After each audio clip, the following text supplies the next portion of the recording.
Barbecue Central. Start the game! Let's go! We'll do it live. Okay. Well, do it live! I'll write it and we'll do it live! So to get that perfect barbecue, you use wood. Are you sure it's safe? Whatever. We put the lighter fluid on, strike the match, and... Oh! Should we call the fire department? That might be a good idea.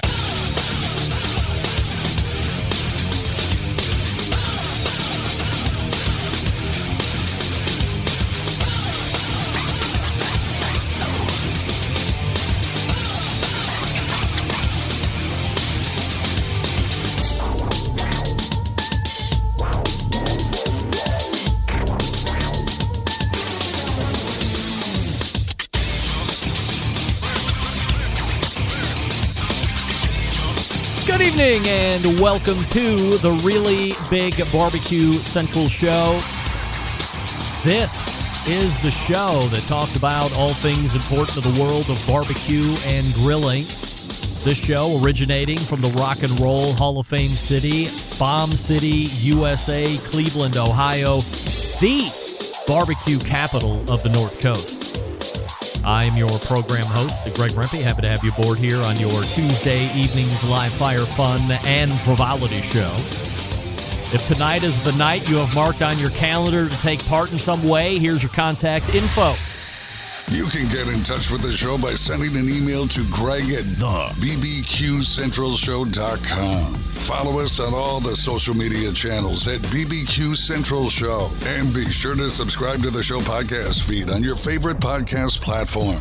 Anything else you want to find out about the show can be found at the main website, thebbqcentralshow.com. And here's what's happening in case you didn't get the newsletter, which you can subscribe to if you hit the main page of the website.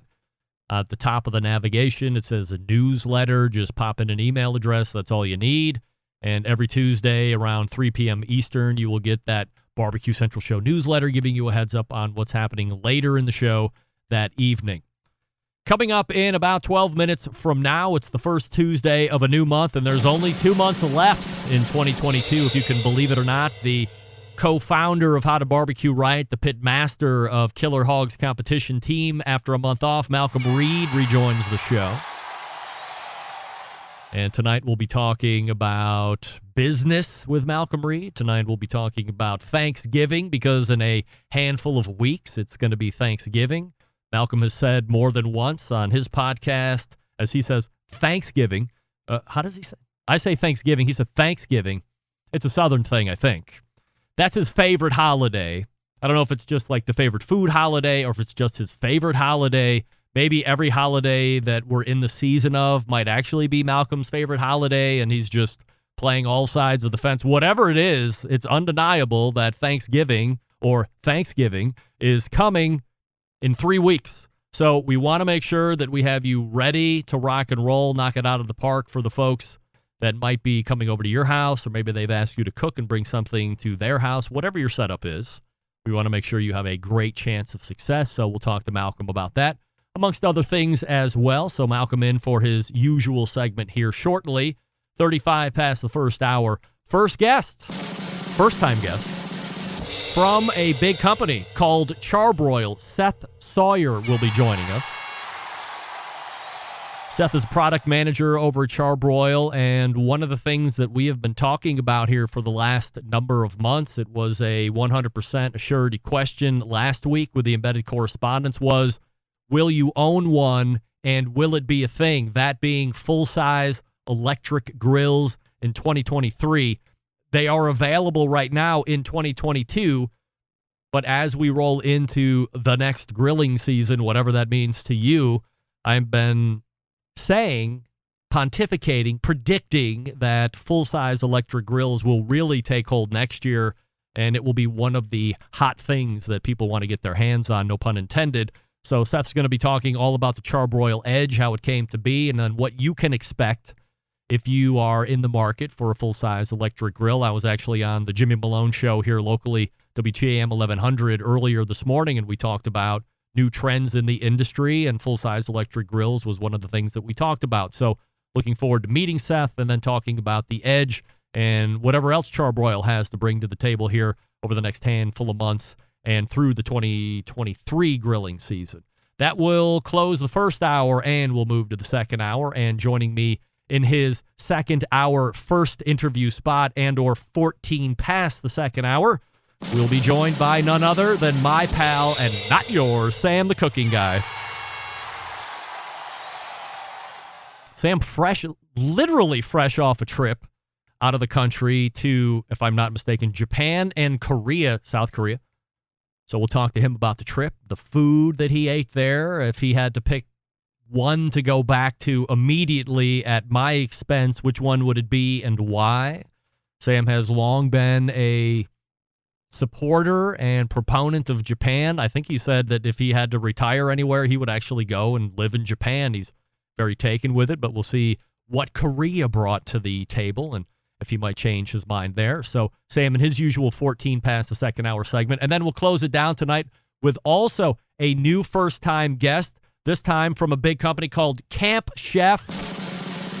Cade Huskinson will be on to talk about the Woodwind Pro. So what's the other thing we've been talking about aside from full-size electric grills? It's the hybrid cooker. And while the Camp Chef Woodwind Pro might not fall into the hybrid as we've been talking about, which is offset on one side, pellet cooker on the other side with an in common main cooking chamber, the Woodwind Pro does bring a additional ability to add a lot more wood smoke to your traditional pellet cookers, which is what Camp Chef has been known for over the last handful of years. So we'll talk to Cade about the Woodwind Pro, how that one came to be, some predictions he might see in 2023. So two new guests on 35 past each hour, and two of the biggest guests that I have on a recurring basis on the 14 past each side, first and second hour. Malcolm Reed, Sam the cooking guy, and then Seth Sawyer from Char-Broil, Cade Huskinson from Camp Chef closing it out. Don't forget you can follow me socially at BBQ Central Show, Instagram, Twitter, TikTok, and Snapchat. We say good evening to those of you watching through one of our streaming platforms this evening, Facebook and Twitch /BBQ Central Show. You can also watch over on YouTube /RD Rempe, where there is a chat going on as well. We also say hello to the folks using the audio streaming platform Clubhouse. So if you would rather hear us and not watch us, Clubhouse is the way to do it, and Clubhouse has a chat integrated with it now as well. So let's start here this evening. And I was surprised to see how much reaction I got to the top of the second hour rant I had last week concerning my daughter Bobby's volleyball coach and what her team is having to deal with. And the majority of it was very supportive, which I certainly appreciate. But in the end, I really wanted to show a spotlight on her specific situation because I think there's a large gap of unknown things when it comes to college sports, especially if you have never gone through the process or been through that experience. Many of you shared stories of heartache, missed expectations, the passion for the sport that you loved being sucked out of you all because your coach was, for lack of a better term, a shithead. The lack of communication and the lack of having a coach who was interested in getting to know you or your kid as a player and knowing what motivates them, and not only as a player, but as a person. So to everyone out there who shared their story with me, thank you. And to anyone out there who is getting into a position of having your kid play at the next level collegiately and you want to talk about experience, please email me. We can set up a call. I'm happy to share my experiences with you. The more knowledge that's out there, the better for people like us, because nobody was here to tell me how to navigate this with the oldest one. If I did it with the youngest one, I'd be a lot more savvy, but she's not showing a lot of interest in going to the next level, which is fine with us. But I at least have that information and that experience I can pass on. So once again, thanks for the notes and support. And if you need me, hit me up. I'm happy to talk about it. Feedback from the show last week. Mitch in Nebraska writing in. Greg, I love the embedded correspondence segment each and every month. However, this one was especially great. Greg, when Doug cornered you about your desire to have an electric grill, but then questioned that desire by asking if you were going to be paying for one or not, was just hilarious. And you didn't answer the question, by the way. Then you turned the heat around on your guests during the 100% assurity questions, which was priceless. I was laughing out loud, and I'm not just saying that. I was literally laughing out loud. Love the show. Regards, Mitch. Mitch, thank you for writing it. Jared in Louisiana. Greg, after listening to Sean on your show Tuesday night from Cali BBQ Media, I'm inspired to use my phone more to tell the story of my food truck. Like you, I'm hesitant to just start filming and posting, but Sean made so much sense that I have to put my personal apprehension aside and do it more often. Thanks to Sean for talking about it so frankly. He has inspired me. Love the show. And a longtime podcaster, never live. Regards, Jared. Jared, thank you for writing in, and I agree. Sean is an inspiration. I would love to say that over the past week, I threw caution to the wind and just started posting like a maniac, but that would be a lie. I'm not going to lie. Malcolm Reed is in the green room. He's ready to rock and roll. Before we get to him, I'm talking to you about Week 17 of the David Leans Do Wellness program. Of course, the website, davidleans.com/BBQ. That's David Leans, Leans, davidleans.com/BBQ to sign up right now. You can start your healthier journey right now. Give it the last 2 months of the year. By the time the new year rolls around, it's not a New Year's resolution. Now it's a New Year's lifestyle, and you're already living it. Little advance work on your part guarantees, well, not guarantees, but certainly ensures success to a larger degree because now you're in it. And you don't have to work through all the other, I'll wait until X date to start. Start now. Do it with me. You know what the one thing I've learned over the last 17 weeks is? A, it is 100% true. I need no variety in what I eat. I can literally eat the same thing each and every day, and I'm a happy camper. Why? Because I know what's for dinner. I know what's for lunch. That's it. I don't need variety. Do I like variety? Sure. Do I need it? No. Number two, and this is the most important, if you don't do the David Leans program, do this. I realized I'm walking around dehydrated.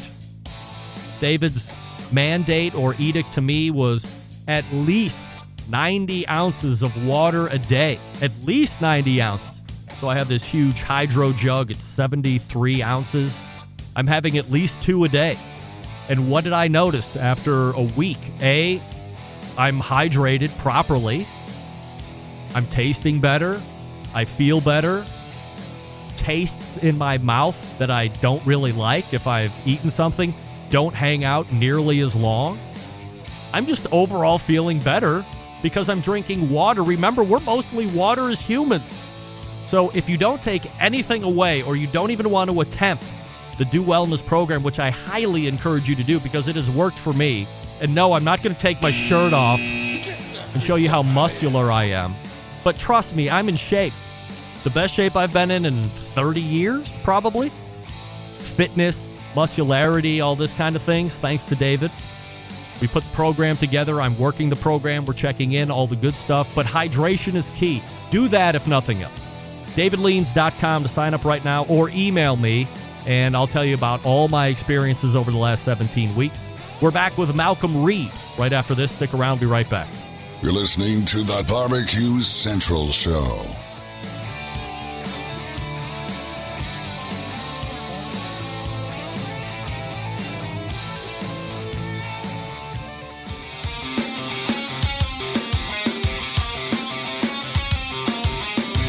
Broadcasting live from the Barbecue Central Show studios in Cleveland, Ohio. You're listening to the Barbecue Central Show. Once again, here's your host, Greg Rempe. This portion of the show being brought to you by cookinpellets.com. Your number one source for quality wood pellets for all your pellet-driven cookers. Visit cookinpellets.com for more information or to purchase. That's COOKIN, cookinpellets.com. You can also see what other cool items they have that might trip your light fantastic as it relates to the barbecue or grill.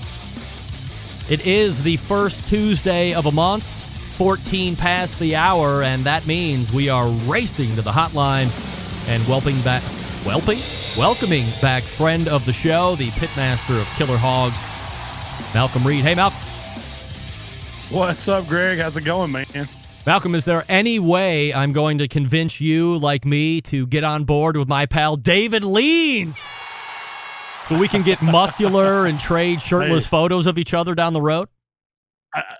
I don't know about the trading the photos, but I could definitely use a little coaching.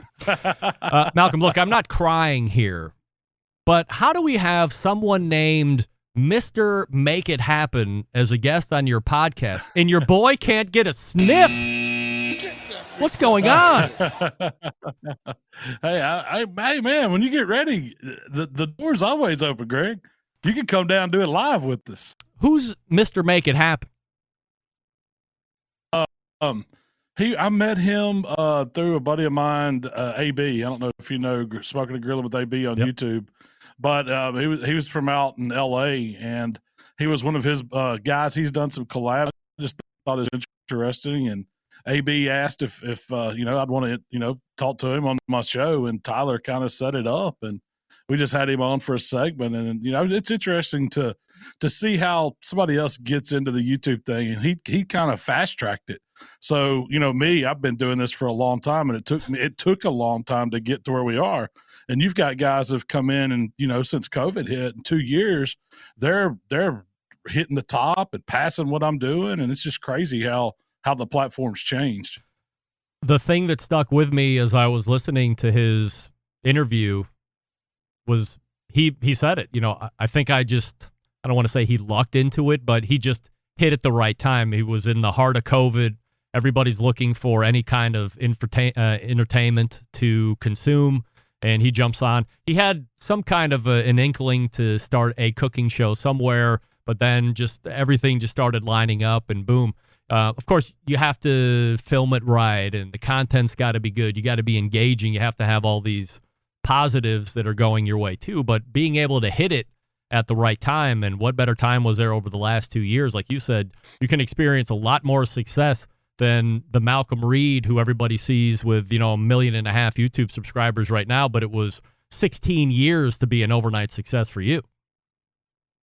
Yeah, and I think a lot of those guys, they kind of jumped into what YouTube wants them to do. They have there's this system that YouTube likes, the way you do your thumbnails, the way you do your descriptions.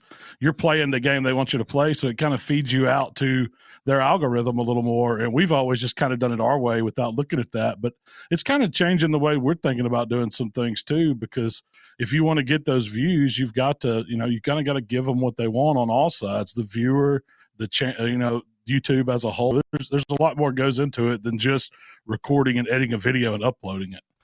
When you look at the podcast specifically, you don't do a lot of guest interviews. Maybe you've probably done 10 or less over the lifespan of it. Is that something that you guys have talked about doing more into the following year, or is it just whenever it makes sense, you drop somebody in? I think that's our plan. We'd like to bring more guests on. I think it's interesting, and it gives us a different take, and it lets us open up to learn from other people and their experiences. So the reason why we hadn't is because we really hadn't figured out the technology as well. And we're trying things working slowly. Like, I think this last one did pretty good. The audio wasn't crisp as I would like. It's nothing when you have a guest on. So that maybe that's what we can do a segment about. We talk about how to work it out to where you can have guests on your podcast. Well, here's the fix. You have to be a complete dick like me and require all your guests get microphones and sound good. I know Malcolm's going to sound good. I can see the setup. I know what your setup is. But if you want to have all parties sound good, it becomes, I'm used to asking for people's money all day long doing the day job. And it took me 10 years, 12 years to get up the nerve to ask my guests, hey, will you go out of your way to sound just as good as me so we can make it a pleasurable listening experience all the way around for the listener? So the listener can stop and say, that was just a great interview. Never once do you hear that much of a drastic sound quality between the guest and the host. The host should always sound good in my opinion, but the better the guest can sound is also a positive in the overall audio for the listener. But the ask has to come, and honestly, that was pretty uncomfortable for me to go back to. You already had the gear, but I go back to Steven Reichland and say I'm the cooking guy and go, hey, can you get a microphone? And, I want to sound like. Nobody said no, but it's just in my gut, I felt like that might have been starting to push the line. And this coming from a guy who has no problem asking what people make in their business. And, people give me shit about that all the time. But that was something that made me feel uncomfortable. And the good news is over the last couple of years, the show has sounded great. So it's making the ask and hoping people will buy into it. And then holding to those principles. If a guest says no, then until you get that microphone, we're not going to do the segment. And we've had a number of those conversations, too, through the last year or so. Anyway, look, major announcement as it relates to How to Barbecue Right podcast. Securing the very first sponsorship. Now, I love business, of course. I just got done talking about this. So I'm going to go out on a limb, Malcolm, and say there's no bigger fan of the How to Barbecue Right podcast than me. I've been listening to it right from the very beginning. I love the concept of how you're looking behind the scenes. You're talking about stuff that has nothing to do with the videos, other stuff that you're interested in. It's a whole get to know Malcolm, Rochelle, TikTok Tyler, and getting to know 3 other people that you wouldn't know otherwise in a different way. And now we have a sponsor. So, is it something that you were looking for? Was the sponsor coming to you actively? How does this all come together? Well, I think we kind of forced our way on them. That's the best way to do it. Inside joke. we had this inside joke, that Shell is not even a closet mayonnaise lover. Like, she's on team mayonnaise. She's out. Blue plate mayonnaise at that. That's what we've grown. Yeah, she's out. She's out herself as a blue plate aficionado, and I give her a hard time about it a lot of times. But that's it was the mayonnaise that we grew up on, and I would say most of the people in the barbecue world that I know are probably Team Dukes. Well, in the South, especially Mississippi, Louisiana, in Memphis area, it's usually blue plate. That's just what we have because it was made down in New Orleans and distributed up this way. And so I talked about it, and they got to share some of our stuff. And then we got to I kind of got to talking to you a little bit about what it's like to get a sponsorship or something. And you gave me some ideas. And so they wanted to do something with this. And so I just pitched them, hey, why don't you become the podcast sponsorship? And they jumped on board and were excited about it. They officially just announced they're the official video of the new meats. So I guess they're spending some advertising dollars, trying to get the word out about blue plate mayonnaise. And it made sense since we were already talking about it and I use it in my recipes. Is it a regional availability, or can I jump on Amazon and get blue plate if I wanted to? Oh yeah, definitely. We've been on our page. There's people saying they're buying it and tasting it and all over. But yeah, it's popping up in stores. People are sending us pictures where they're starting to see blue plate. I think they're trying to push it for national distribution, and I'm sure it'll get there one of these days. So it's not just regional, but it's primarily in this area. For years, I'd heard the legend of Dukes. But it was only Hellman's and Kraft and maybe some local mayonnaise up here, regionally here in the Cleveland, tri-state area, whatever. And then all of a sudden one day the floodgates open, Dukes comes into the Giant Eagle stores up here. And I wish I was some kind of mayonnaise aficionado that could sit here and say, oh, this is this brand and this is that brand. When you taste blue plate, so the overwhelming thing I hear about Dukes is, I guess, there's more tang or more vinegar to the Dukes versus a Hellman's that I'm more accustomed to. Now, I taste them. It appears to taste like mayonnaise to me. The only one I can really taste a difference on is that Kewpie mayo. Sam, the cooking guy, is a big fan of that. That does have a little bit more of a like egg yolkiness to it, or richness, I guess would be a better descriptor. But when you describe blue plate, what hits or what separates it for you? Do you want the sponsor answer or do you want the real answer? Yes, I want the real both. Give me the sponsor answer first, and then give me the real answer. Okay. Well, it has a rich creaminess, and you can taste the rest of it and changed for 100 years and own unique, better than any other mayonnaise out there on the planet. It does have a thing, but it's not overly vinegary. It does have a saltiness to it, but it's flavorful. It's not sweet like a Miracle Whip. It is true, authentic Southern mayo, the way it should be. Nice. Now, the real answer is it tastes just like mayonnaise. Hey! It tastes like every other mayonnaise. Thank God. I'm the same guy. And it's kind of to me, it's kind of tongue in cheek a little bit because we're talking mayonnaise, man. It's just a condiment you put on sandwiches. It's a be all end all. I never knew that this many people were uptight or had an opinion on mayonnaise, but apparently it's a thing. So to me, there's only two camps. You like mayo, or you are a weirdo and you like salad dressing, Miracle Whip, which on the label it says tangy zip. If it says tangy zip on something that's supposed to look like mayonnaise, but it's not mayonnaise, then I don't want any part of it. I've tasted it multiple times. The only person I know that likes Miracle Whip, well, it's two people, and one of them is my mom, and I think she only likes it in this one weird sandwich that her family used to eat. It's called a gooey sandwich. You ever heard of gooey sandwich, Malcolm? No, I have not. Now, it doesn't sound. Don't hold me to 100% accuracy here, but it involves a hand crank meat grinder, like from the olden days that you would affix to the counter. I think you put in overcooked roast beef from the night before. You run it through the grinder, and then you put in Miracle Whip, and it goes on white bread. And kind of sounds like it might be Southern, actually.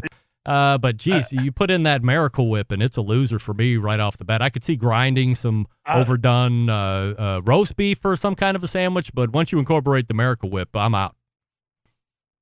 No, man, that doesn't even sound appetizing to me at all. Yeah, and I'm the same way. I don't touch Miracle Whip.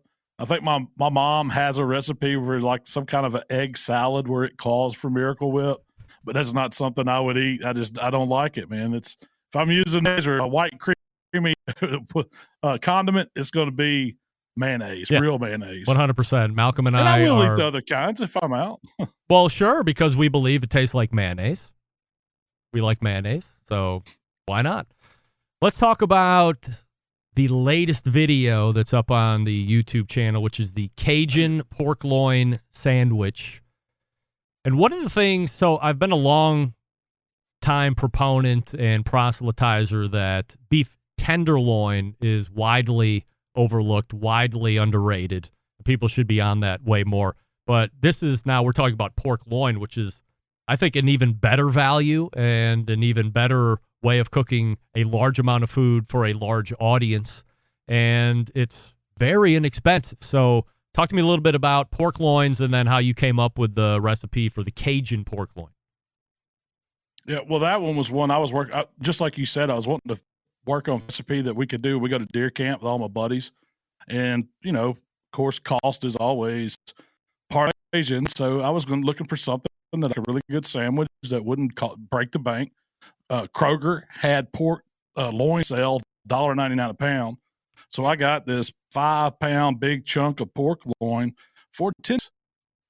Eat that. I mean, you could see how big a sandwich I made. I could make about 10 of those sandwiches with that pork loin. And I probably had, almost probably a half pound of pork if I measured it out after I cooked it. So that was what I was thinking. I was going to say, how could I take something economical, turn it into something that is really a dish that tastes good and feeds a lot of people? And for the Cajun pork loin aspect of it, I just wanted to do something that wasn't, traditional barbecue smoke. So I made up a Cajun injection. This time of year, everybody's doing turkeys. So there's all these injections in the supermarkets. You can buy one of the bottled Creole butter ones. I just make my own. It's just chicken broth, hot sauce, some seasoning, and some melted butter. It's real easy to do, but I shot that thing up, and I probably put 2 cups of injection inside a 5-pound pork loin. I mean, it bloated up.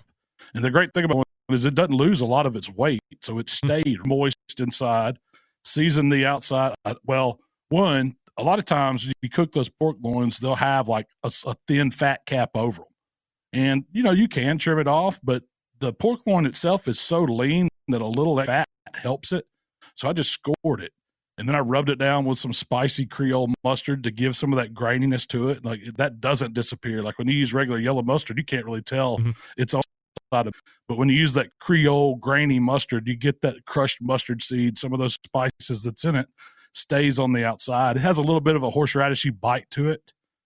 Really good. And seasoned it with some Cajun seasoning and just smoked it till it was about 135. I'm a 135 man at pork loin because once you get those things to where people say, oh, they got to go to 145, 150. You have dried the crap out of them, man. You can't hardly swallow it.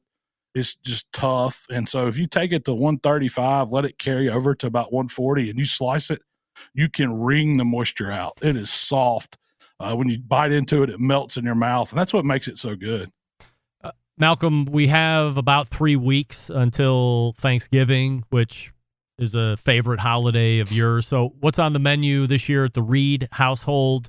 And have you heard anything on a shortage of turkeys this year because of that avian flu?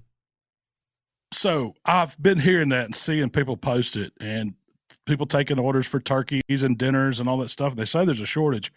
Well, last year, our turkey, I was doing turkey recipes and they didn't hit the supermarkets till like a week or so right before Thanksgiving. And this year, turkeys have been in our grocery stores for 2 weeks now.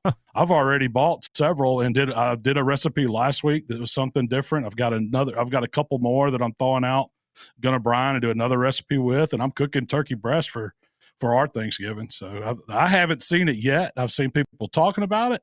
But if you go to the store now, and why wouldn't you go? It takes a week to thaw one out in the fridge. Why wouldn't you go ahead and get it now, hold it for a few weeks, and then we got a week to thaw it out? It's practically here. Have you been in contact with our guy, Kevin Green, out at the butcher shop? And does he have those big turkey breasts? He does.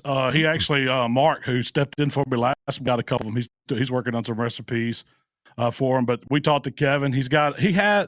Now, he didn't get an unlimited supply, but he secured, I'm sure he secured plenty for what orders and the people that always get them from him. So he does have those, and that's what I'm cooking. You started cooking those big, giant, I call them Texas size, boneless turkey breast.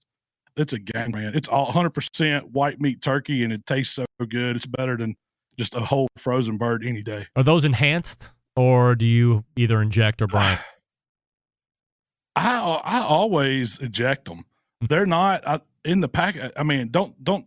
I'm not going to swear to that they didn't pump something in them, but it doesn't. It looks like these come from a farm. Mm-hmm. Like it's not sourced somewhere like a Cargill or somewhere like that. It seems like it's a local farm the way they come. They're very natural. Inside the package, it's wrapped in foil and then cryovac, so it doesn't seem something real commercial. So I would say no, they don't enhance them. That's why it's probably so good. What's Malcolm's favorite side on Thanksgiving? Oh man, do you consider the dressing a side? Hell yeah, because you can't have Thanksgiving without turkey. That's my favorite. That's my favorite. But Dale's mac has got to be right there too. Do you get? So you got to have ham, turkey, dressing. Do you get cute with the dressing and put it in those muffin tins, or not so much? No, it's a big casserole dish at my house. We make it and you spoon it out and you have the gravy to go with it. Real cranberry sauce, not one of those from a can that you slide out. Real homemade cranberry sauce. Malcolm Reed joining us here on the show. You can hit him up on YouTube, where 1.47 million of you are currently doing that. The website, of course, howtobbqright.com, and you can find them here the first Tuesday of every month. Malcolm, always appreciate the time. Have a great Thanksgiving, and we will talk to you in December. Yes, sir. Let's wrap it up next month, Greg. Here we go. Happy Thanksgiving to everybody out there, man. There he is, Malcolm Reed, right there from How to Barbecue Right and the pitmaster of Killer Hogs competition team. So loving the Thanksgiving insight right there. Call Kevin at the butcher shop. If you mention the Barbecue Central show, you get 10% off your order each and every time you call, and that's good on anything. He's also a master of meat and all this other stuff, but if you want to try that turkey breast that Malcolm was talking about, that's where he gets his. And mention the show, get 10% off. And then Malcolm doing business, securing that first sponsor, which we love. Yeah. Time to get paid. All right, so we have Seth from Char-Broil in the green room ready to go. Before we do that, I will talk to you quickly about Green Mountain Grills. Some of the best pellet cookers out there on the market today. You have a choice, no pun intended, a choice line and a prime line. So if you're somebody that doesn't need the following: Wi-Fi, an app to control your cooker, internal meat probes, lights on the inside of the cooker, a more robust chassis build, then the choice line is the one for you. You just want a solid cooker, better than entry level, get you where you need to go, great size, 2 different sizes to choose from, all that. Choice line is the one you want. Then you can decide, I want all that stuff that I just mentioned. So you're looking at a prime line. Again, look in Windows on the main cooking chamber, the pellet hopper. Now you have the internal meat probes, the app connectivity, all that other stuff. That's the prime, couple different sizes to choose from there. And if you're a traveler or you're a tailgater, they have one called the Trek that can fit in the back of most trucks, vans, and SUVs. Goes right in your 12-volt receptacle in the vehicle. You're powered, or it can go through car battery. It's got the clips. Or you can just plug it into the wall if you want. You can do that too, just like a normal person. Why not? Prime line, that's the one. The Peak, the Ledge, or the Trek is the portable one, and then you have the choice line. No matter what, pizza oven insert fits into all of those, only sold through dealers. So go to greenmountaingrills.com, find a dealer near you, visit the dealer, get educated, become an expert, buy the one that best fits your needs, get it home. You have success. Why not? It's the only way to roll. greenmountaingrills.com. That's greenmountaingrills.com. We are back with Seth from Char-Broil right after this. Stick around. We'll be right back. You're listening to the Barbecue Central Show.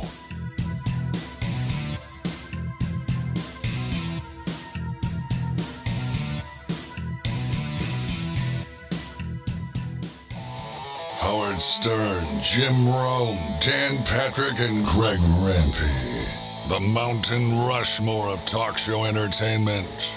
Now, let's get back to the Barbecue Central Show. And we thank Malcolm Reed for joining us last segment. This portion being brought to you by Fireboard. Monitor up to 6 different temperatures simultaneously. Connect to Wi-Fi for cloud-based monitoring or connect via Bluetooth. If you have Alexa or the Google Assistant in your home, you're in luck. Fireboard, fully integrated with both. Find out more by visiting fireboard.com or call 816-945-2232. Ted Conrad and the gang out there at Fireboard. My next guest is proving I am right, and the embedded correspondents are wrong, at least on one point.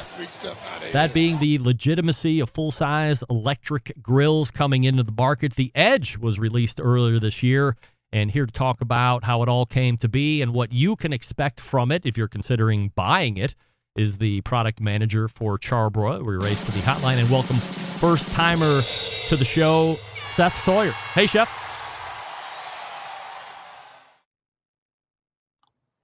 Sorry, Seth, I had you on mute. My fault. Great to have you.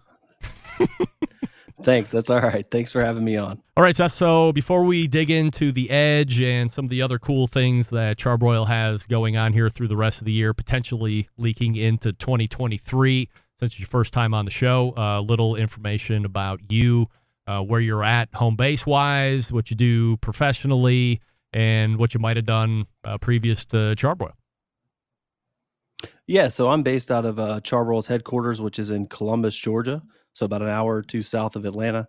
I've actually been in this industry since 2009, so I've been in outdoor cooking for 13 years. I started as an engineer and kind of slowly worked my way towards the product management and marketing side of things over the last 5 or 10 years or so. Where were you previous to Char-Broil? Any names that we're familiar with? Yeah, so I started at Masterbuilt, and then I worked at a company called Spectrum Brands that owns a ton of indoor cooking appliances as well, and then came back to Char-Broil in 2015. So I've been there about 7 years now. How does the opportunity present itself to come over to Char-Broil?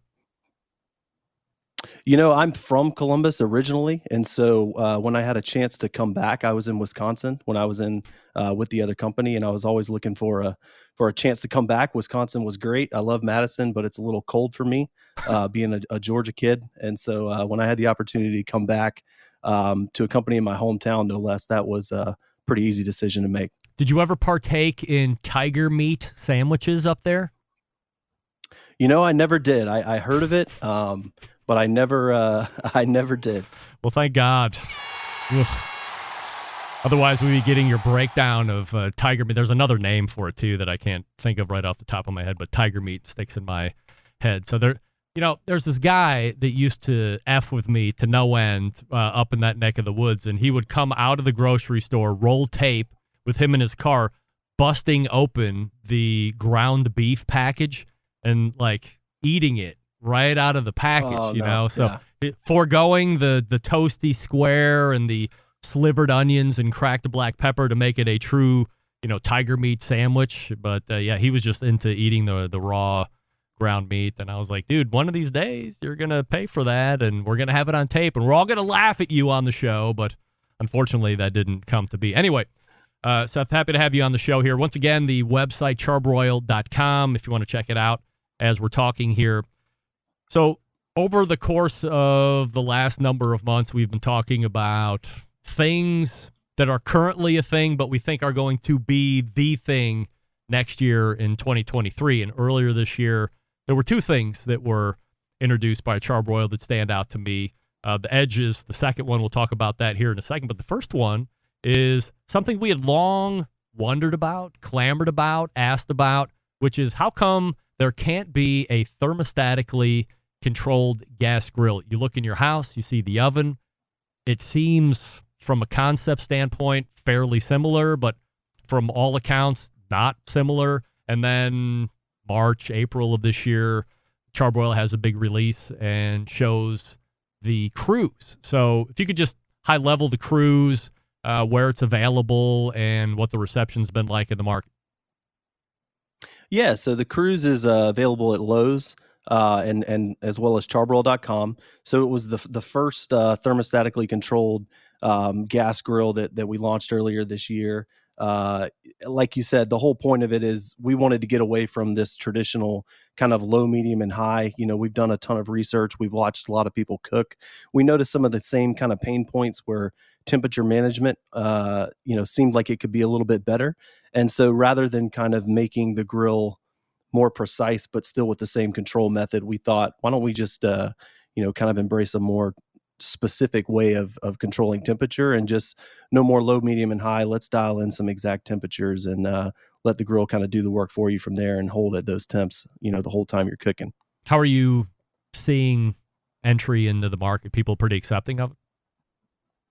Yeah, the feedback has been great. The reviews have been positive. It's interesting because it seems like a pretty straightforward thing. You're going from low, medium, and high to setting different temperatures, but what we're hearing from consumers is it's more different than they expected. You walk out to a grill and you're so accustomed to just, you want to crank all the burners up to high so you can preheat as fast as possible, that when we ask you to type a specific temperature in, there's a bit of a learning curve there, right? You've got to kind of relearn. I don't cook chicken breast on medium. I cook them on 475 or whatever. So there's a bit of a learning curve there that you maybe don't anticipate until you use the product for the first time. And that's one of the things that we're hearing is, I have to, now that I have more options and it's a more specific process, I have to kind of rethink how I do things. And so, but the feedback's been positive. People are really intrigued by, the idea and, are excited to see the product when they go to a Lowe's or, get to see one in person. So it's been good. Seth Sawyer joining us here on the show from Char-Broil. Maybe in a separate interview, we can actually dig a little deeper into the cruise and see how that actually came to be. It's certainly interesting to me that it took this long to get something like that on the market. But let's talk a little bit more about the Edge here this evening, as this is a topic that's been at the top of the mind on the show here for the last number of months. When I was in college, so that's 93 to 97, a couple of years later, I was off campus, so we had the run-of-the-mill kitchen, but then I had this really weird eggshell-shaped electric grill that had a weird-shaped heating element in it, and I might have used it 5 or 6 times, cooked some real crappy steaks on it because I didn't know what I was doing back in. I might have cracked it cleaning it one time, and, then it's out. Sure. And then that was like, 96, 97, and then all of a sudden, there weren't really any electric grills. And I'm not even talking about George Foreman or anything like that. I don't necessarily consider that like an electric grill per se. And now in this year, 2022, we see the Edge is released. I've talked to a couple people that have either trialed it, bought it, and are using it. And the reviews have been more favorable than I guess I thought they would be. So let's talk about the evolution or the genesis of the Edge, how long it's been on the board, and was this a clamoring from Char-Broil faithful saying, we would love to see an electric grill that's full-sized because I'm in an apartment, or there's going to be a motion to move into cities all of a sudden instead of suburbs? How does it come to be? Yeah, so that was something that we worked on for quite a while. Went through a lot of different versions, trying to figure out exactly what it was that we wanted to deliver to consumers. What we identified really is that there's a decent amount of people out there that want to grill. They enjoy grilling and outdoor cooking, but they either can't have gas or charcoal, or maybe for one reason or another, they want to specifically get away from those fuel types. And, like you said, up until this product, really, if you were going to be in an electric grill, your options were really limited. I mean, all that was really available were these, tabletop units or portables and things that were kind of small and underpowered. And, they're okay kind of in a pinch, but no one's going to confuse those for, the same thing as cooking on a full size gas grill. And so, the more we looked into that, the more we realized, why don't we give people that traditional grilling experience, but in an electric platform? And that's really what the Edge was determined to be. And that's what we worked on for really the last couple of years to get it out this year. When you look at the size of it, what are we looking from a capacity standpoint? And if nobody's ever seen it, is it comparable to a certain size Weber or a certain size Char-Broil gas grill, things along these lines? Yeah, so the whole firebox itself is 330 square inches. There's about a 4-inch wide warming zone on one side, but if you're going to talk about gas grills, that's about the same size as our 3-burner performance series. So if you go to a Lowe's or one of the places that carries Char-Broil gas grills and look at our mid-range performance models, about a 3-burner gas grill, it's roughly that size. It's a decent size. It's not going to be the same size as a 5 or a 6 burner, but it's not a portable or a tabletop either. It's, you can put about 18 burgers on there if you pack them efficiently. It's a pretty good size grill. And it's just standard outlet, plug it in, and you're ready to go, or do you need 220 power? No. It runs on it's 120. That's one of the issues why I think this type of product hasn't existed before is, it's not easy to heat that well with the power that we have available in the US. In Europe, you see more of this type of thing because they have 220 and 240 volt options. But no, this runs on 120. The only thing we say is just to make sure you're putting it into, a dedicated circuit. Don't plug it into one that's got, you don't want to have, some 500 watt appliance on the other plug that you plug it in, because it is 1750 watts. So it'll run on a traditional plug, but it'll take most of the power that you have available on that. I was on a local radio show this morning, and one of the questions brought up were, what do you see from trends in the industry? We talked about full-size electric grills. And one of the questions from the host was, well, what does it taste like? Is it akin to a gas grill experience? I told him, I'm like, I don't have one. I don't have any firsthand experience on it. I would venture that it would taste similar, from what I've been told, to a gas grill experience. It would probably differ from charcoal, because charcoal is a whole different fuel. You get fat burning down onto the charcoal. There's flavor coming back up, all that vaporization, whatnot. But how do you explain it? Is it similar to what you would find in a gas grill experience, or is it different too?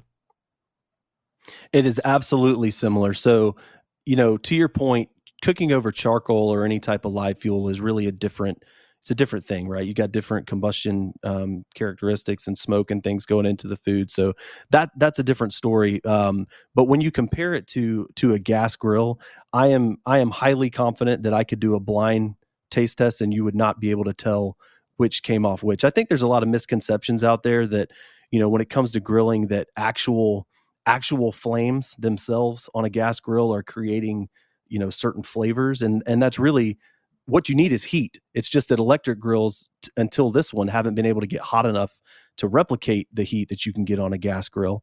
And this grill is the first one that does that. And so, it utilizes our amplifier infrared cooking system. And so I am highly confident, and we've actually seen this in some reviews as well, that if you did a side-by-side, you would not be able to tell the difference. It will sear every bit as good. It will put the same flavor on there because of the infrared system. As the fat drips down, it smokes just like a real, gas grill does, and it puts that right back into the food. And so it is a different experience entirely than any electric you've ever cooked on. And that's coming from someone who cooked on a lot of electric grills and stuff, when I was in college and working at some of the other companies that I've been at. So it is really a completely different grill. When you plug it in, turn it on, get it preheating, what kind of a time frame are we looking at to get it up to, whatever the hottest setting is? Yeah, so it's 15 minutes to 500 degrees. So a lot of electrics out there, that's their max temperature. A lot of them max out around 500, maybe 550, but that's in a lab setting. The problem with that is if it's cold outside, they'll never get there. If you dump some frozen chicken or burgers or something on there, they'll never get there. So this one will get to 515 minutes, but it'll actually max out at 700 Fahrenheit. So I mean, that's even hotter than a lot of gas grills will get. From a cost operation standpoint, is it pretty cheap to operate? You're talking about in terms of how much electric does it consume versus like gas? Do you guys do like some kind of a comparison to, well, this is, how much propane and, how much electricity is it going to pull? Yeah. So that's a great question. So we don't have that information posted on our site. We probably should. I'm glad that you mentioned that. We don't have that, but we do have that data, and it is significantly cheaper than any other fuel type in terms of if you want to boil it down to like pennies per hour of cook time type of a metric. It is cheaper than pellets. It's cheaper than charcoal. It's cheaper than gas as well, and it's not by a little bit, by a lot.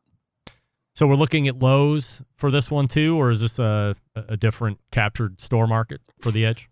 So this one, we're doing a little bit more of a controlled rollout with this one. It's on Amazon.com and Char-Broil.com right now. You're going to see it in some additional retail partners in 2023. But this being a significantly different type of product, we're doing a little bit more of a controlled launch rather than kind of the full scale right out of the gate.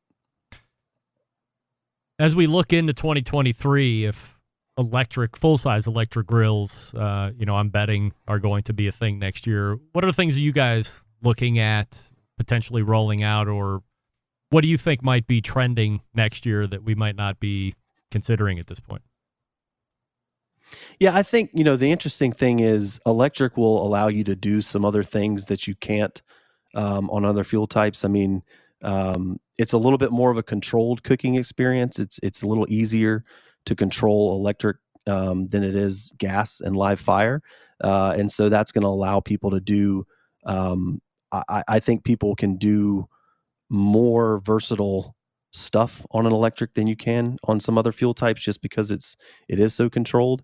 And then the fact that, just an electric firebox in general is significantly different than a gas one. It's going to let people do some different things with form factors and designs and things like that as well. So it wouldn't surprise me to see some of that kind of stuff start hitting the market within the next couple of years. Are you a believer in Beyond Meat steak tips? I'm not a huge fan of the stuff. I've had I've had a couple Impossible Burgers and Beyond Meat and things like that, and they're okay, but I still prefer the real thing. This is Seth Sawyer from Char-Broil. He is the product manager. Char-Broil.com is the website. We've been talking about the Edge. So if you are in the market for a full-size electric cooker, then this is one you would want to give consideration. Char-Broil.com. Seth, really appreciate the insight. And as I said, maybe we can do a follow-up interview, dig a little bit more into that cruise and see what's happening then. Yeah, absolutely. That sounds great. Appreciate the time, Seth. Thanks so much. Yeah, thank you. That's Seth Sawyer from Char-Broil. So, a little bit more insight onto what I think is going to be a thing, even though the embedded correspondents thought I was a kook last week. Doug backing me into a corner. Are you going to buy one? F you, Doug. Leave me alone.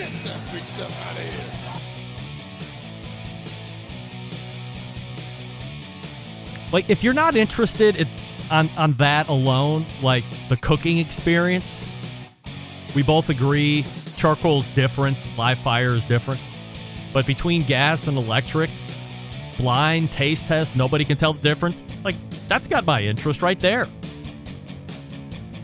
And I know I'm not going to run out of propane.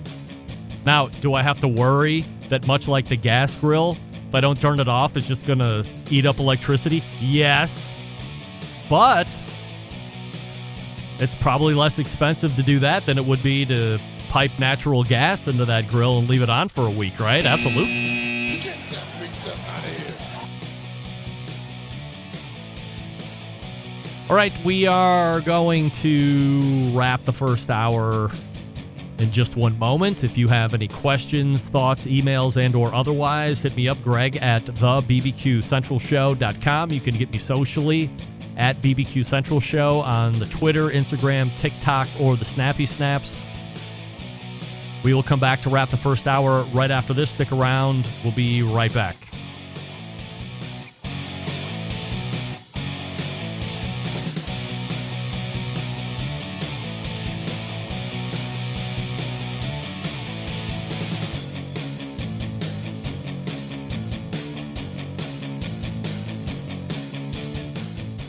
Continuing to produce incredibly mediocre content in an exceptionally professional way. You're listening and watching the Barbecue Central Show.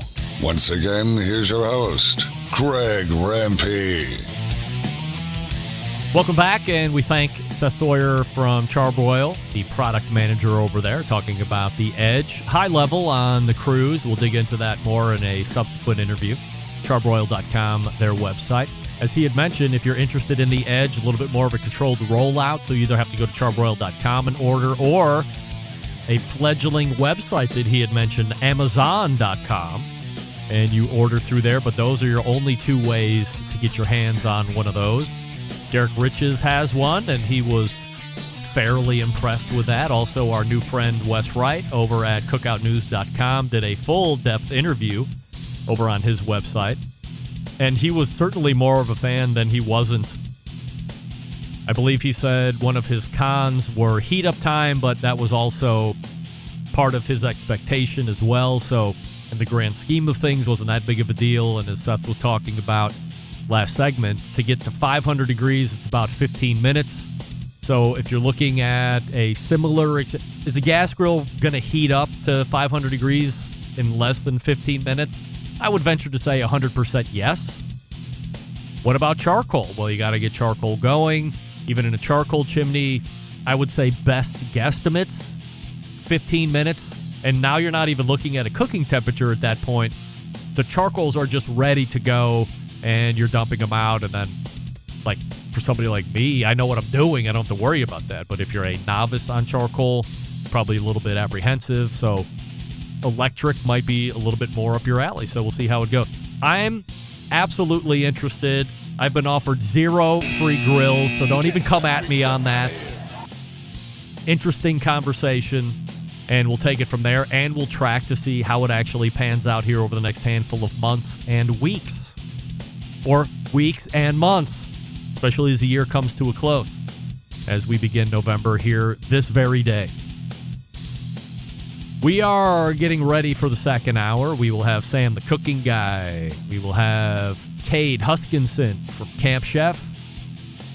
I have some takes to run off at the top of the second hour. We have a best of coming up this Friday that is going to absolutely knock your socks off, and I'll tell you exactly why that is.